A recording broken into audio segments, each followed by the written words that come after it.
Netflix presents a classic sci-fi audiobook. You're listening to The Space Visitors by Edmond Hamilton.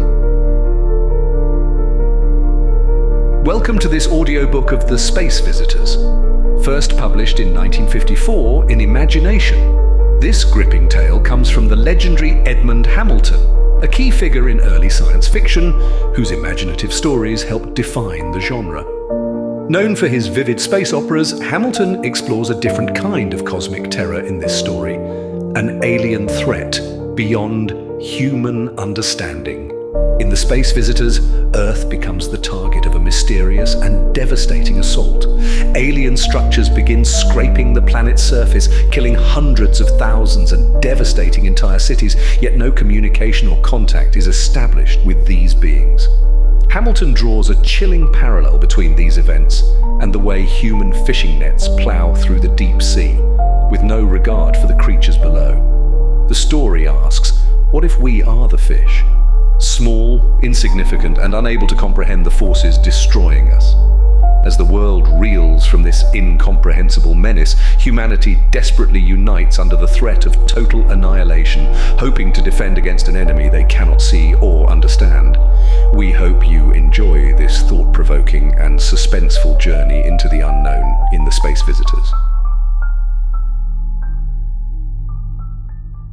Because Dr. Howard has asked me to prepare a concise account of the coming of the space visitors, I, Stanley Ransom, have tried to write a simple record of my own contacts with them. Such a record will necessarily have errors enough, but it seems to me that the facts can be most clearly presented in such a fashion. It was late in June that I first learned of the affair, through Dr. Howard himself. Dr. Jason Howard was holder of the chair of aeronautical science in Gotham University, and his contributions to the progress of aerial navigation had made him renowned in both scientific and commercial circles. For 2 years, I had been an instructor and assistant in his department of the university. Toward the end of that particular June afternoon, he came into the laboratory where I was testing the tensile strength of a new alloy and handed me a folded newspaper. "You haven't seen this, Ransom?" he questioned. "They're shouting them all over the city. I hope you haven't ruined a completely good test to call my attention to the latest murder," I jested as I unfolded the paper. But when my eyes took in the import of its black headlines, my smile vanished. They shrieked their message in the tallest available type. Hundreds slain in Iowa village by cataclysm. Manlertown scene of mysterious horror. The story below the headlines described what was then known of the catastrophe which had occurred just before dawn on that day. Manlertown, an agricultural center of considerable size in eastern Iowa, had been awakened a short hour before daylight by a colossal grinding and roaring sound coming from the east. Before the startled, half-awakened people had been able to leap from their beds, however, the thing was upon them. It was horror, earthquake, annihilation, all in one, driving across the town with immense speed.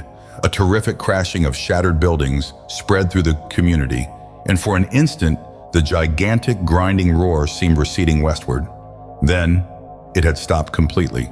It was several minutes before anyone in the stunned city ventured out into the streets, half curious and half terrified.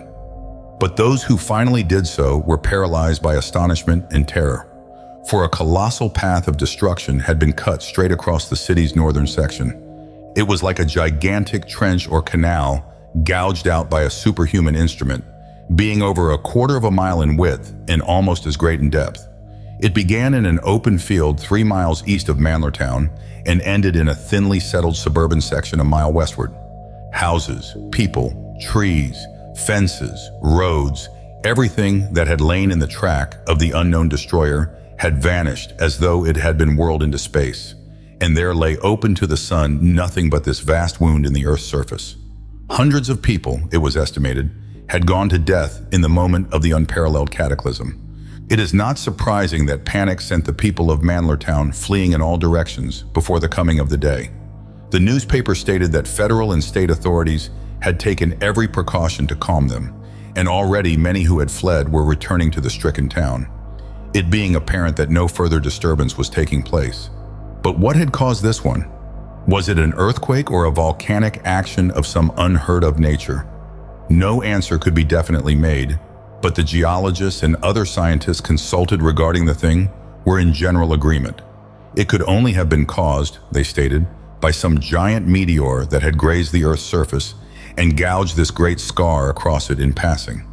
More could be learned from examination of the cut, but it was certain that a meteor was the cause. When I had finished reading, I looked up at Dr. Howard, sobered by the horror of what I had just read. "A terrible thing, surely," I said, and he nodded somberly. "Just how terrible is not yet realized," he commented. "Why, you don't doubt that it was a meteor's work, do you?" I asked. "That great gouge." He shook his head. "Who can say? But if a meteor of giant size did it, where is the meteor? They do not, as a rule, graze Earth and then vanish, Ransom." "Maybe not," I said doubtfully, "but in this case the scientists all seem pretty sure. And after all, what other explanation for the thing is there?" To that he did not answer, though I could see that he was unconvinced. So I was not surprised when Dr. Howard left for Mandlertown that night by a fast Chicago rocket express. To me, as to others, he said only that he wished to make a brief examination of the scene of the disaster, with certain ideas of his own in mind. I knew without his telling, though, that his doubts persisted. The world at large did not share those doubts. There was widespread horror over the Mandlertown catastrophe, but it was the rather abstract horror aroused by some unprecedented accident, of which the very strangeness somehow dulls the edge of reality. And none seemed to doubt the dictum of the scientists concerning the gigantic missile from space that had shot into the Earth's atmosphere, grazing its surface and then shooting out again. I know that, despite Dr. Howard's attitude, I myself did not doubt it. Dr. Howard returned from Mandlertown 2 days later. The only information that he imparted was that his investigations had proved satisfactory. He said nothing more, and assuming that his inspection had disproved his doubts, I forbore mentioning the thing to him. It was not until the second cataclysm, a day later, that I learned along with the rest of the world what his thoughts on the matter were. This second cataclysm took place on the afternoon of July 1st, but because of the remoteness of its scene, word of it did not reach most of the world until the next day. For the scene of the second event was those bleak Finnish plains that lie east of the Baltic, and particularly one barren valley far from the nearest telegraph. News concerning what had happened was scanty enough. The central fact was that upon one of that valley's slopes, something had gouged from the grassy earth a tremendous trench, like the one that had been cut through Mandlertown. It was of the same general size, several miles in length and a quarter mile in depth and width. But in that remote place, it had done almost no damage to life or property. The only damage to property, in fact, had been the destruction of a herder's hut that had been in the path of the thing. The 7 herders who had occupied it, luckily for them, had been tending their flocks on the slope of a neighboring valley. All had heard a gigantic roaring and grinding sound and had run up to the dividing ridge as the sound ceased, to be confronted by the great gouge below. One of them, however, had been on the ridge at the time and told an excited and almost incomprehensible tale regarding it. He said he had been gazing down over the slope in question when the disaster had happened. First came a great flash of light in the air above, the flash of some colossal, glittering body swooping from above to Earth's surface. He could not describe what he claimed to have seen of it in that lightning-like glimpse, and could describe it only as of something huge and glittering and roughly scoop-like in shape. In the very second that he saw it, it had struck the slope, and then with great speed had rushed forward along it, half burying itself in the earth, emitting a loud, grinding roar. In an instant, it had streaked like light along the slope for several miles, and then with an upward flash was gone, the noise gradually ceasing. This tale, even doubted by the man's companions, certainly received small credit from the outside world.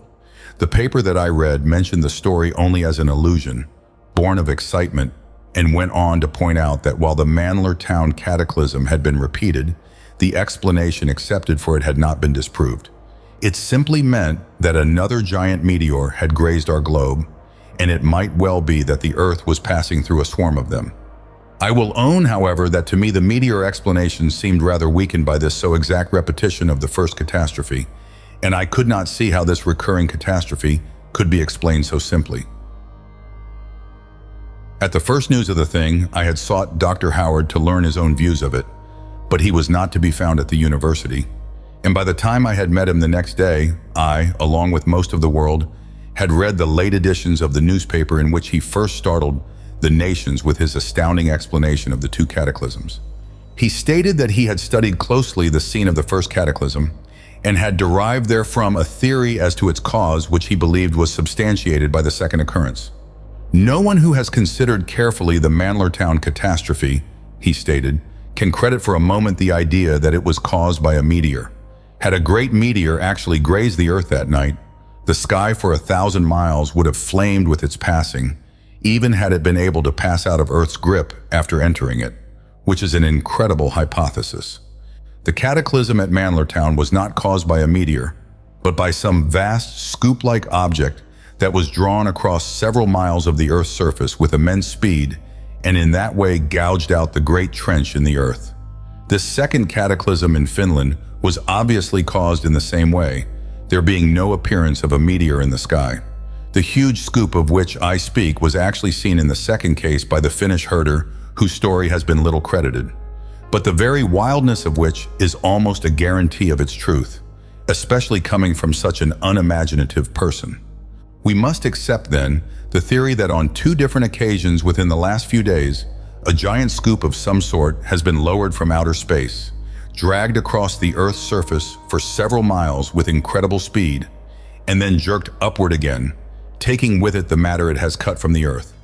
Just as we men sail over the surface of our waters and let down trawls to drag along their beds far below, so someone, something, or things exist on the surface of the atmospheric ocean at the bottom of which we live, and is letting down trawls to drag its bottom, the surface of the Earth. This idea may seem fantastic to many. We human beings do not think of ourselves as living at the bottom of an ocean, but a little reflection will show that to be the case. The atmosphere is an ocean, 50 to 60 miles in depth, covering all the Earth. Our knowledge of it indicates that, becoming more and more rarefied, it has a fairly definite surface or limit a few score miles above us, beyond which lies empty space. So there is a great air ocean, and at its bottom we live. The pressure at its bottom is tremendous, even as the ocean's pressure is tremendous near its bottom. But like the creatures that live far down in the sea's depths, we are so habituated to that pressure, and our bodies braced internally against it, that we do not feel it. If we were to be taken into empty space, our bodies would explode, as would fish taken from the sea's depths. And in the same way, were creatures accustomed to empty space to enter our atmospheric ocean, they would undoubtedly be crushed to death by its pressure. It is that which, in my opinion, accounts for this trawling from above. It may be that for centuries, while we have pondered on the planets and stars, ships from those planets and stars have been coming and going far above us, filled with creatures who have evolved in space as we have evolved in air, and fish have evolved in water. We would know no more, dream no more, of the existence of those spaceships than the creatures at the sea's bottoms know of the great liners going and coming far above them. But suppose some of these beings, possessing spaceships, become curious as to what lies at the bottom of this air ocean of ours. They could not venture down into it. What would they do? Would they not let their ships cruise to and fro on the surface of the air ocean, and let down great trawls to drag the bottom far below, just as we men trawl an ocean into whose depths we dare not descend? I believe that is what is now going on. Far above us, at the surface of our atmospheric ocean, there are cruising ships, or a ship which we cannot see, holding beings from some great planet of whose nature we dare not guess. They cannot descend into our atmosphere, but they are letting down their great trawl from above to drag the bottom, which is Earth's surface, to see what lies upon it. And make no mistake, these beings, who may be infinitely beyond us in intelligence and science, and who are undoubtedly completely different from us in every respect, care naught for the wreck and ruin they may be causing with their trawls. Any terror they might loose upon us would mean nothing to them. For to them, high above, we at the air ocean's bottom are no more than the blind, strange creatures that we fish from our own watery sea's depths are to us. It seems unnecessary to describe the turmoil that was aroused by this startling statement of Dr. Howard's. It is hard to expose the willful blindness of a world that now looks back upon that blindness with something like terror. Dr. Howard's theory became the target of every form and degree of criticism during the ensuing days. His idea was susceptible to ridicule, and the scientist whose meteor theory he had questioned seized the opportunity. Did we live at the bottom of an ocean, an atmospheric sea? Were we merely crawling things upon Earth's surface to be fished for and examined curiously by unimaginable beings and vessels far above? The idea was too humorous. The public's indignation dissolved into laughter. A very conceivable fact was brought forward to demolish the ridiculous theory. If spaceships were passing to and fro constantly outside our atmosphere, why had they never been glimpsed by astronomers? Dr. Howard replied promptly to this by giving a list of unknown objects cited by astronomers in space in the last decades, by Sporer and Wortman and Grech and Ferguson and Loomis, and scores upon scores of others, objects seen against the sun or moon or planets, and which had never been identified. There was no more criticism on that score, but a side issue was raised. Dr. Howard had stated that the atmospheric sea of Earth had in all probability a surface as definite as that of an ocean. Many attacked this minor point, but were met by Dr. Howard with the cold data of many tests, showing that while for a certain distance the air becomes rarer with increased altitude, it seems thereafter to remain constant, indicating that from that point up to its definite end or surface, its density is the same. There was no valid reason why an ocean of air should not have as definite a surface as an ocean of water. Each new critical attack brought forward in those few days met with much the same treatment, and the criticism on the part of Dr. Howard's enemies began to change into bad temper and abuse. I mentioned this to him on the night of July 5th, showing him an account of the latest attack. From my first reading of his hypothesis, it had seemed to me crystal clear in truth, but conventional scientists had found its startling presumptions upsetting. They wouldn't believe it, some of them, if they themselves were picked up by a trawl from above and whirled around the Earth, I said. He shook his head thoughtfully. I think that they will believe it soon, Ransom, he said. If these visitations from above continue. You think they will continue? I asked. After all, why should they? If beings out of space actually are trawling, they must have learned enough from their 2 attempts to satisfy them about Earth's surface. I don't think so. For all we know, Ransom, they may be searching for minerals or ores or materials unknown to us, hoping to drag them up from the bottom of this air ocean. Or they may want living things for purposes of their own. Or it may be mere scientific curiosity. God knows what motives sway them, but let us hope for one thing. And that they do not find whatever they are searching for. For if they do, if they come to look on Earth as a source of needed materials, it means the end of our civilization. Imagine those gigantic trawls descending in great numbers out of the skies day and night to gouge Earth's surface. Imagine perhaps great air submarines or hermetically closed ships of some kind venturing down here to the surface. Or submarine mines, caissons of some strange sort here at the bottom of the atmospheric ocean, creatures of dread. I shook myself clear of the horrors his words suggested. After all, I reminded him, this is a rather baseless fear. There haven't been any more cataclysms, and it may well be that... Abruptly I halted. Through the open windows of the apartment came the growing clamor of shouting voices. We ran to the window, and at the sight of the excited newsboys along the street, I think that the same foreboding gripped us both. 3 minutes later, we were looking together at one of the newspaper extras, reading it in a horror-dazed silence. Only a few hours before, the terror from above had struck Earth for the 3rd time, and this time with the most terrible results thus far. For the victim had been Chicago. The colossal scoop, which the excited Finn had attempted to describe, had descended lightning-like out of the skies at dusk, and with incredible swiftness had cut a vast lane of destruction through the city. The colossal scoop had descended lightning-like out of the skies at dusk, and with incredible swiftness had cut a vast lane of destruction through the city. It glittered strangely as though composed of an unknown metal. The giant thing had been seen more or less clearly by many thousands, despite the swiftness of its action. It was colossal in size, much like a steam shovel's scoop in shape, glittering strangely as though composed of an unknown metal. Its top disappeared far above into the night. The thing had struck the city's southern acres, and in a moment, with a roar as of worlds splitting apart, had cut northward across the city and for a mile or more out into the lake, then flashing up into the dusk as swiftly as it had descended. Chicago was in uncontrollable panic, chaos of unnameable fear, and troops were on their way to quell the lawless rioting and looting that had already begun. When we read that, both Dr. Howard and I were silent for some time, listening to the disturbed hum and roar of excitement that penetrated the room from outside. And before either of us could speak, we were sharply aroused by the coming of a telegram. Dr. Howard read the brief message twice, then handed it to me without comment. An hour later saw us in a great army plane flying southward through the night toward Washington. It was still night when our plane slanted out of the darkness into the blazing landing field lights. A powerful car awaited us, and as it sped with reckless speed across the city, which was as aroused, excited, and horror-stricken as New York, we could distinguish now and then the great dome of the Capitol, gleaming white in the light of dawn. In a short time, we were inside the Capitol and were ushered into a small paneled room where a dozen or more men seated around a table awaited us.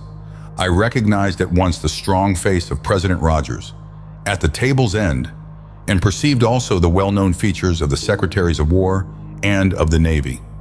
Beside them were the ambassadors of Great Britain, Germany, France, and a half-dozen other great powers, while secretaries and aides hovered in the background. It was the group, representative of the world's governments, that the president had gathered together at once after the Chicago cataclysm, and he had summoned Dr. Howard to meet with it. He greeted my superior and myself courteously, but the strain that he was under showed as clearly in his face as it did in the others about the table. At once he plunged toward the point. "Dr. Howard, some days ago you gave to the press a suggested explanation of the Manlertown and Finland cataclysms, which was, despite your scientific eminence, too startling to be accepted by the world or by your fellow scientists. That explanation has now been shown by this catastrophe that has riven Chicago to have been irrefutably true. We must accept, unprecedented as the situation is, the fact that vessels of some sort from outer space are actually trawling the Earth's surface from above its atmosphere. That trawl having been seen at Chicago by thousands, as it was seen in Finland. You alone among scientists have comprehended the nature of this menace. We have called you here to suggest some method of meeting it." Dr. Howard was silent and thoughtful for a moment, gazing from one to another of the anxious faces at the table. Then the president spoke again. "You must be well aware of what the result of continued catastrophes of this sort will be. Already the wildest panic has gripped the section around Chicago and the rest of the country. The whole world, in fact, is trembling upon the brink of a similar panic. The very uncertainty of these disasters encourages panic. None can say that the next blow will not be in his city and cut away his home and his life. All are aware now that your theory is correct, and that adds to the horror. For if a vessel or vessels with alien beings of some sort in it actually hover far above, none can say what greater horrors it may still loose upon us. We must strike back in some way, must drive these beings, whatever their nature, from the earth. Would there be any chance of doing so with dirigibles or planes, in your opinion?" "Not a chance, sir," Dr. Howard replied at once. "The rarity of the atmosphere at its surface makes even an attempt impossible, for no ship of ours could ever reach the surface of the atmosphere. But what are we to do? Is there no method by which we can combat this menace? Must we lie supine and let whatever cataclysmic terror they choose descend on us?"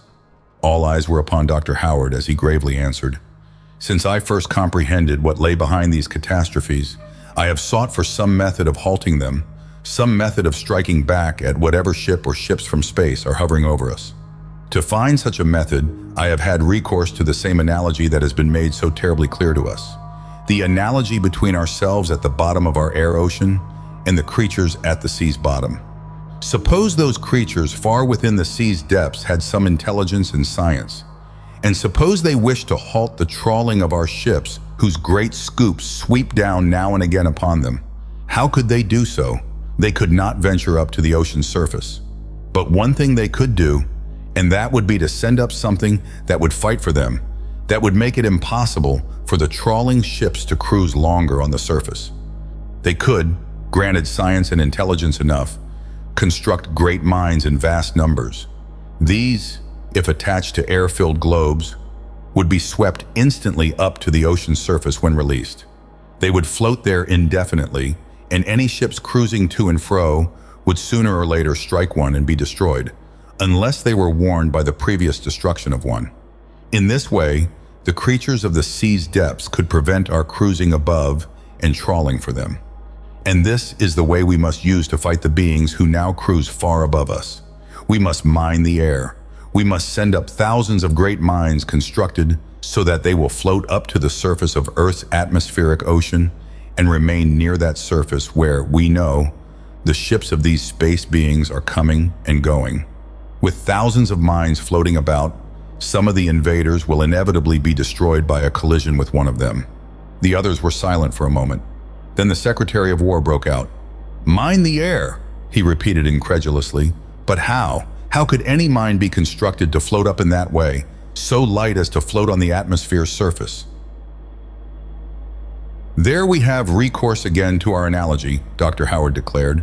"If a mine attached to a great hollow globe of air were released at the sea's bottom, it would rush up toward the surface and float there. In the same way, a mine attached to a great globe in which is a complete vacuum would rush up through our air ocean. We can construct those globes of the strongest and lightest material known, steelite.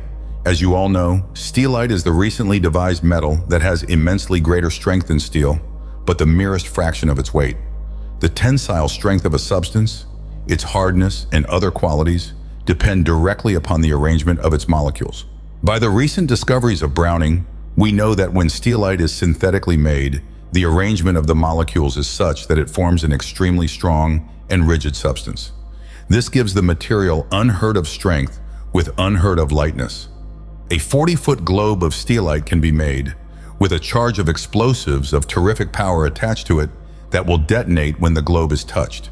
This done, all air is exhausted from the hollow globe by great pumps, until the vacuum inside it is almost complete. The enormous strength of the steelite shell prevents its being crushed by the atmosphere's pressure as an ordinary steel shell would be. Released, the vacuum globe with its deadly charge will shoot up through the atmosphere with terrific speed.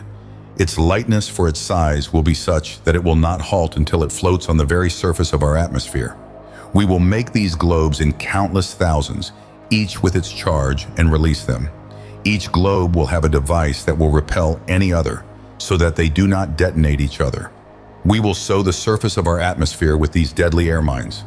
Sooner or later, the ship or ships cruising to and fro on our atmosphere's surface will strike one and will be destroyed by its detonating charge.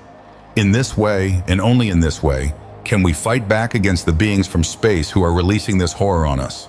But to make these globes or mines in such numbers will engross all the Earth's industrial activities, the British ambassador exclaimed.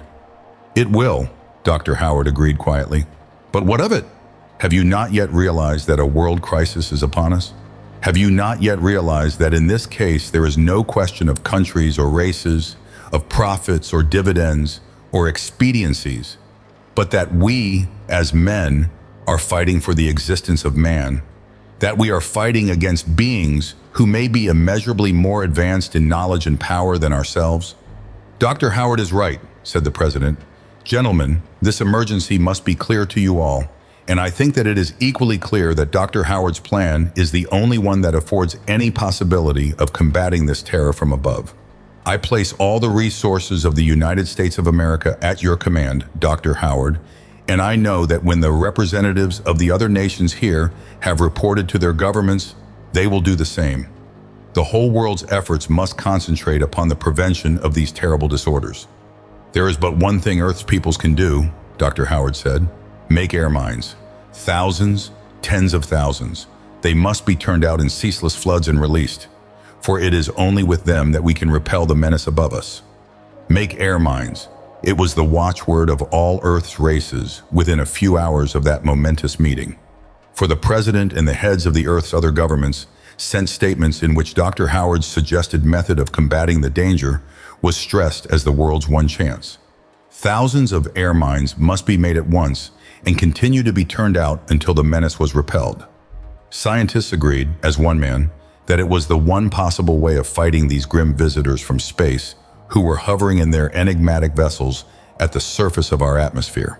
Within a half day after the meeting, Dr. Howard and I, aided by several masters of aeronautical, chemical, and physical sciences, had drawn up the plans of the air mines. Each was to be a hollow steelite globe 42 feet in outside diameter. This would give the globes a gross lifting power of about 5,000 pounds and net of about 2,500. Attached in a special chamber at the side of each was the charge, a load of the most modern explosives, small in bulk but terrific in power, while striking pins on the globe's sides made it inevitable that the charge be exploded whenever the globe was struck. Through the night of the 6th, hundreds of men were busy in Washington, turning out copies of the simple plans of the air mine, and scores of planes were flying throughout the world with copies for all nations. On the 7th, the manufacture of the great engines had already been begun in 100 cities.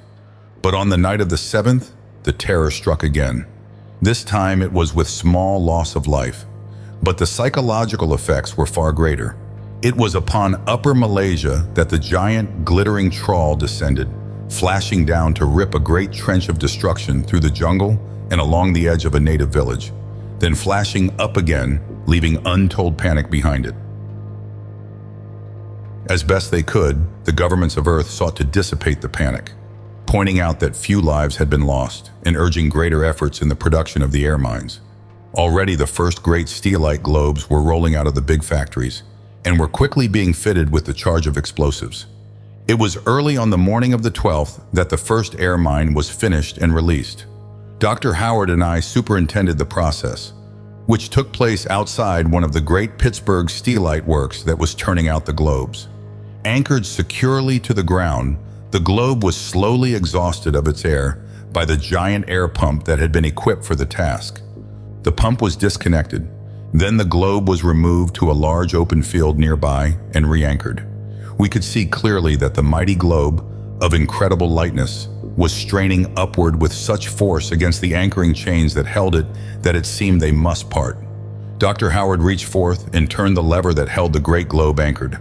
There was a whizzing sound, a puff of air in our faces, and the great air mine had vanished, rushing upward at such tremendous speed that it had seemed to disappear before our eyes. We all gazed up after it, as though to follow its course upward until it floated at last on the surface of Earth's atmosphere. I think that the same thought held us all. This air mine, this single globe we had released, it seemed such a puny weapon to use against beings who from mighty ships had let down the colossal trawl upon us. Was there actually any hope for us in this method? Perhaps this doubt was felt by many then, but there was no cessation of the work, which after all held our only chance of striking back at the great space invaders above. By the next day, here and there over Earth's surface, scores of the air mines were being released to rush upward.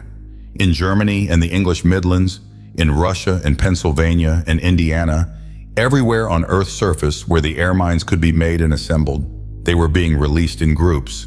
The great industrial leaders of the world had gathered, under Dr. Howard's heading, to devise plans for the quantity production of the air mines with the greatest possible speed. Already great factories were being hastily equipped with special machinery, and the explosive factories of the world, as well as those producing the repelling devices, were working night and day to manufacture the needed materials. By the 15th, scores of the globes were being released each hour, here and there over the world, and their number was rapidly increasing. Dr. Howard was sleeping but 2 hours out of 24, it seemed, remaining night and day at the Washington office that had become the center of the world's activities. He estimated that within a week, the air mines would be pouring forth at the rate of 1,000 a day. The great danger, he said, is that the next attack on us might hit one of the great cities so hard that the inevitable panic will cause a cessation on work on the air mines. But how long is the work to go on, in any case, I asked. There must be thousands of globes floating already upon the atmosphere's surface.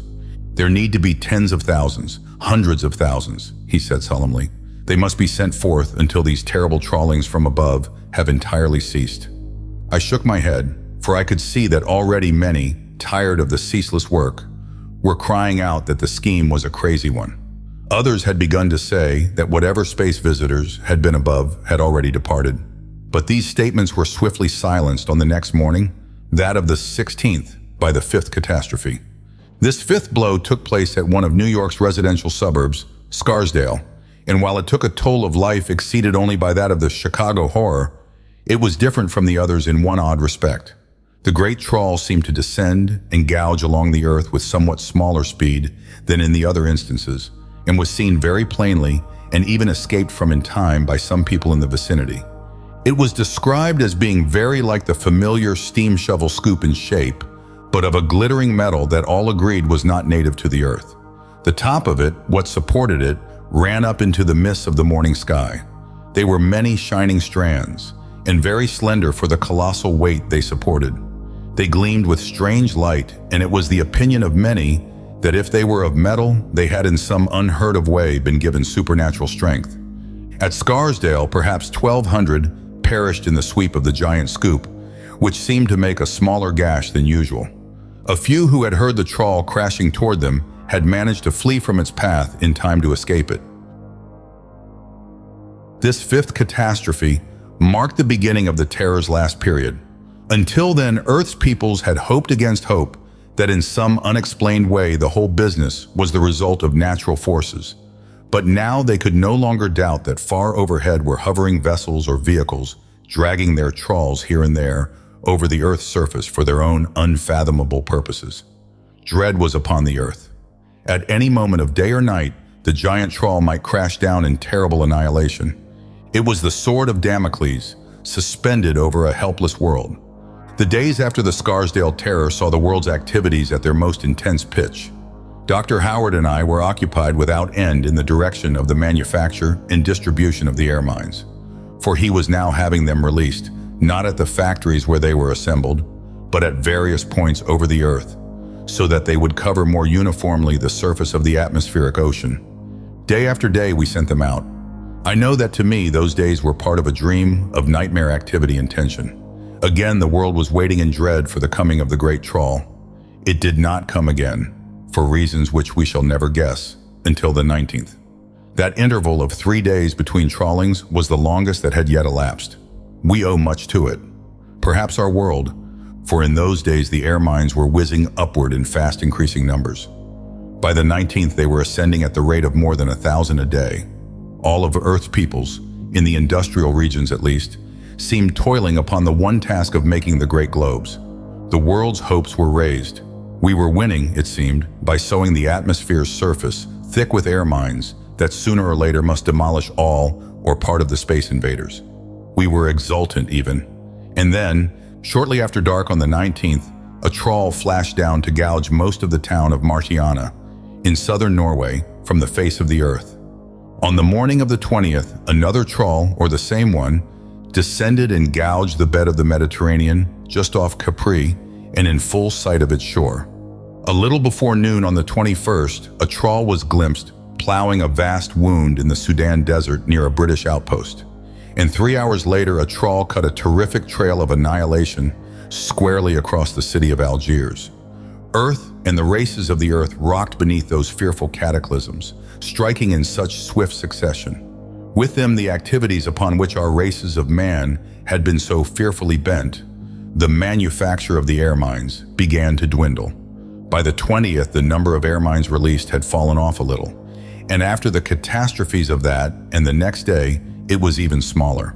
Dr. Howard's reports showed that on the 22nd, but 400 air mines had been released in comparison with the 1,200 released but 3 days before. Mankind was giving up the battle in despair. Panic was breaking loose over the earth, a panic and dread that nothing could restrain. Toiling thousands quit their work upon the manufacture of air mines in hopeless despair. Mobs began to appear in the streets of London, New York, Shanghai, and Sydney, and rioting became general. The world was going mad with fear. Dr. Howard strove above all else to keep the manufacture of the air mines going. Under his urgent pleadings, the governments of Earth used their troops to protect and continue that manufacture as well as might be, instead of using them to suppress the growing riots. The production of the globes leaped again to almost 1,000 a day. Each day saw them whizzing up to join the thousands upon thousands already floating at the surface of Earth's atmosphere. And yet it seemed all so futile. It was not like striking back at a visible enemy, this frantic manufacture and release of the mines. Men would have been happier by far, I think, had they faced more terrible enemies in the plain light of day. I know that in those last days of an apparently disintegrating world, I would have been easier in mind. "It's a race against time now, Ransom," said Dr. Howard. "We cannot continue the production of air mines much longer, and civilization is crashing now." "But is there no other way?" I cried. "My God, Howard, these air mines are useless. We've sent up tens of thousands and they can be no more than a sprinkling in the vast extent of the atmosphere's surface. To try some other way—" "There is no other," he exclaimed. "Ransom, we must fight it out to the end. The air mines, they're our one chance." "But we can't send up many more, Yum," I said. "The rioting in Germany has become so bad that all the factories save 2 that were making mines there have quit. We've no more than a dozen factories left in Europe, and hardly more than that in America." "As long as we can release one mine, we'll do so," he declared. "Man's crisis is here, and he's got to have the courage now to fight in the dark against an unknown foe for his existence." Somehow Dr. Howard's indomitable will held together in those last days the thread of organization between the factories and their sources of supply, despite the widespread outbreaks that were going on. Fewer and fewer were becoming the air mines released, but still they were being made and sent whizzing upward. But on the 25th, it became apparent to all that our last efforts were flickering out. Then late on that day came news of the 10th trawl. It had descended 100 miles south of Rio de Janeiro to crash across a plantation with the loss of a score of lives. And hardly had that dread news spread around the earth, then came word that the trawl had again flashed down, a few hours later, to gouge a terrific scar from the side of one of the peaks of the Peruvian Andes. The end! With the spreading of those 2 reports it seemed so, for they so deepened the blind and unreasoning fear that had gripped mankind that the production of air mines all but ceased on that day, only a few dozens continuing to be assembled and released. Panic-mad mobs caused chaos in the greater cities. Every organization of civilization seemed breaking down, and troops called to suppress wild outbreaks fought pitched battles with the mobs. On the night of the 26th came the crisis for mankind, for it was known that all man's efforts to halt the menace from above had failed, that mankind lay defenseless beneath the grim and terrible invaders from beyond, who might at any time loose even greater horrors upon us. Man had fought an enemy he had never even seen, and had lost. He had fought an enemy who apparently cared no more for the wrecking of mankind far beneath than we do of the insects beneath our feet. Through the hours of that dread night, I sat with Dr. Howard and with the last of our remaining organization in the Washington office.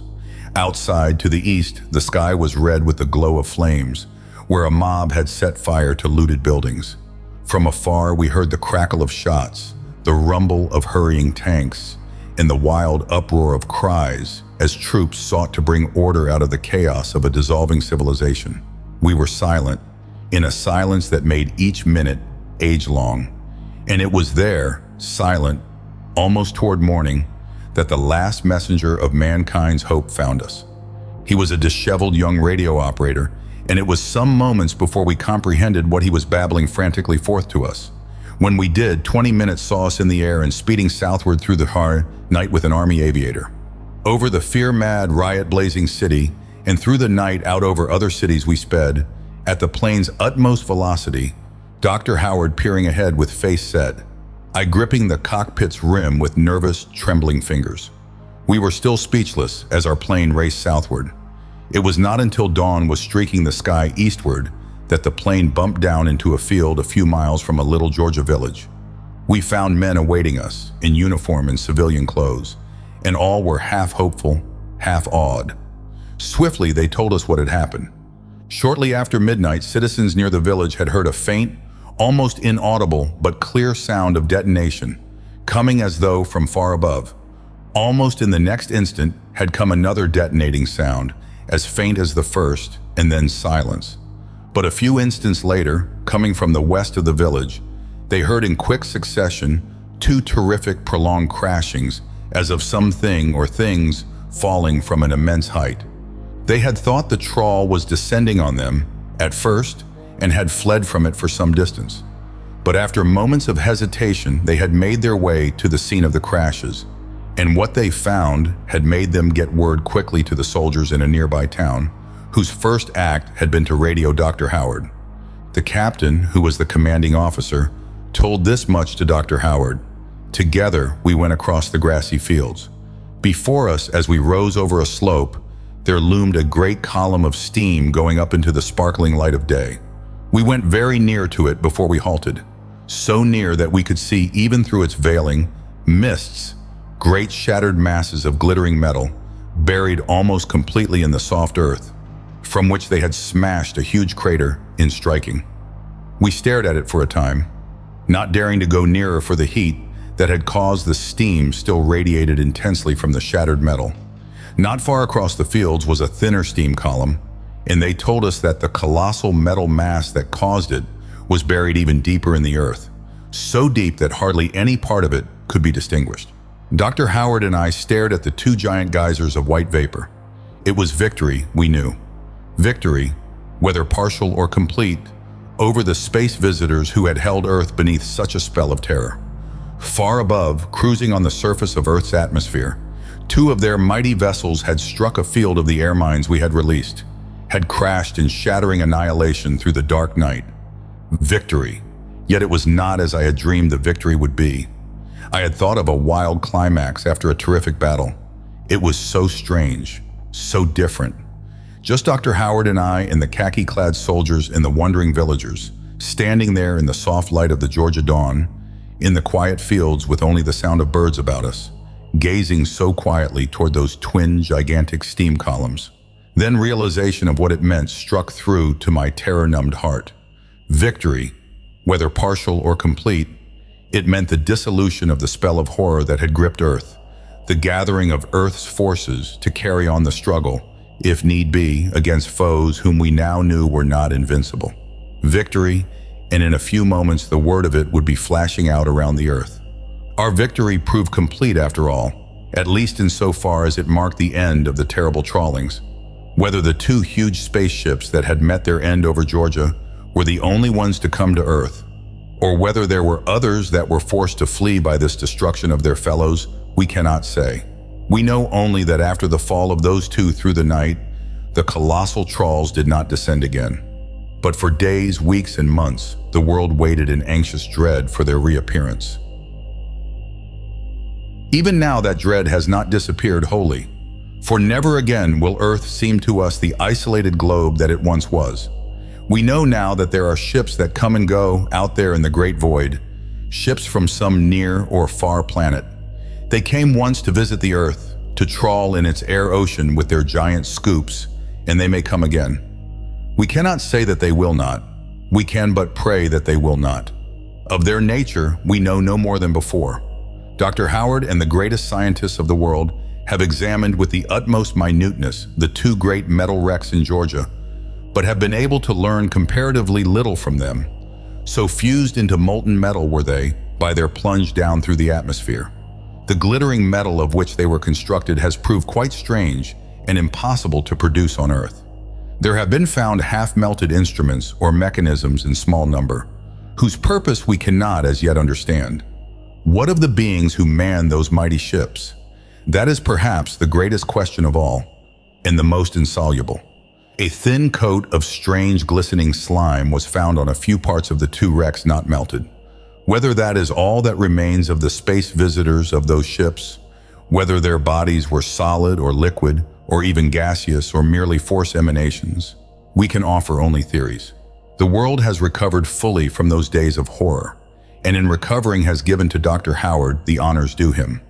He is beyond all question the greatest figure in the world today, and even on myself, as his companion and assistant, some of his fame has fallen, for he is the hero not of any single group or nation or race of men, but of all mankind. He has used the tremendous influence that is his alone to urge preparation upon the world, preparation for emergencies of a similar nature that may again arise. Out of the unknown came these dread space visitors to Earth, he warns in an article, and who knows but that somewhere in the unknown, even today, other grim vessels are winging through the void toward the Earth. It may even be that our present peace is only a respite, and that we have repelled the first attack of these unknown beings, only to have them coming again upon us in infinitely greater numbers. Sometime in the future, I think man will have advanced in knowledge to the point where he too will venture into the void, will be able to meet his attackers face to face. But until then, the air mines are our only protection. I want to see vast fields of them floating on the surface of Earth's atmosphere, fields through which no invading spaceships from the void outside can make their way. For Providence may not again aid our efforts. Man is probably but one being among the universe's countless races of living creatures, and he can only hold his planet against others by his own wisdom and strength. Never again can he feel the false security that was ours before these space visitors came. This warning surely we are heeding, yet even with the loss of that old false security, we do not face the future with fear. Whatever beings of power the universe holds, we realize now that we too are beings of power. We have fought for our planet against the space visitors and have held it. As a race, we have come of age. The end.